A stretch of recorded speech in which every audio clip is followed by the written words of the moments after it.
રાહુલ ગાંધી ભારત જોડો ન્યાય યાત્રા પૂર્ણ કરી રાજ્યભર સાથે દિલ્હી જવા રવાના થયા। મંગળવારથી ફરી યાત્રા શરૂ કરાશે અને મહારાષ્ટ્રમાં પ્રવેશ મેળવશે।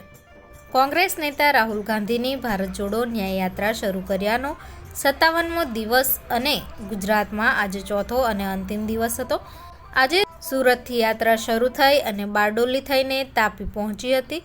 રાહુલ ગાંધીની યાત્રાને આવકારવા હજારો સમર્થકો ઉમટી પડ્યા હતા।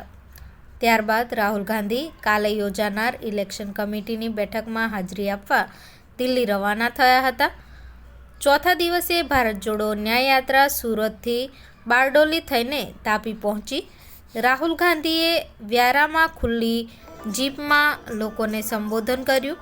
આ દરમિયાન ફિલ્મ અભિનેતા અને કોંગ્રેસ નેતા રાજ બબ્બર, જયરામ રમેશ, શક્તિસિંહ ગોહિલ, અમિત ચાવડા,